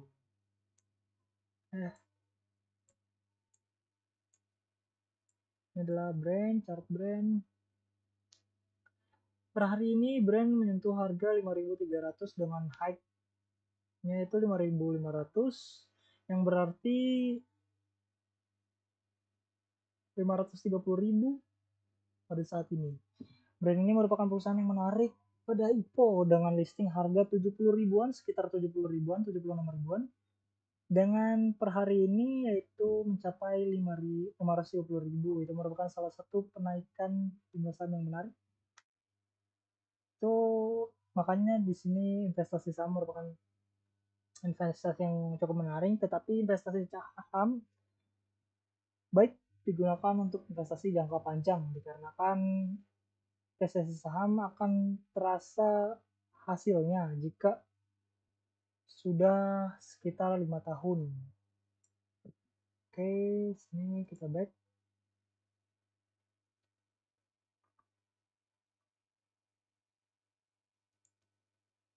Oke, mungkin itu saja review materi serta contoh-contoh dari aplikasinya. Sini saya bukan mereview materi, tetapi kita melakukan simulasi ataupun contoh dari materi-materi yang ada dari awal, yaitu materi forex, selanjutnya ada materi layanan pajak dan layanan bank. Dan yang selanjutnya ada layanan bank digital, fintech, dan yang selanjutnya ada peer-to-peer lending, crowdfunding, dan yang terakhir adalah layanan investment, yaitu reksadana serta saham. Sekian yang saya dapat sampaikan mengenai pembahasan dari materi 6 materi tersebut, dan contoh penerapannya. Kurang lebihnya mohon maaf. Saya Kevin Sultar dari kelas 3A. Menurutkan diri, terima kasih.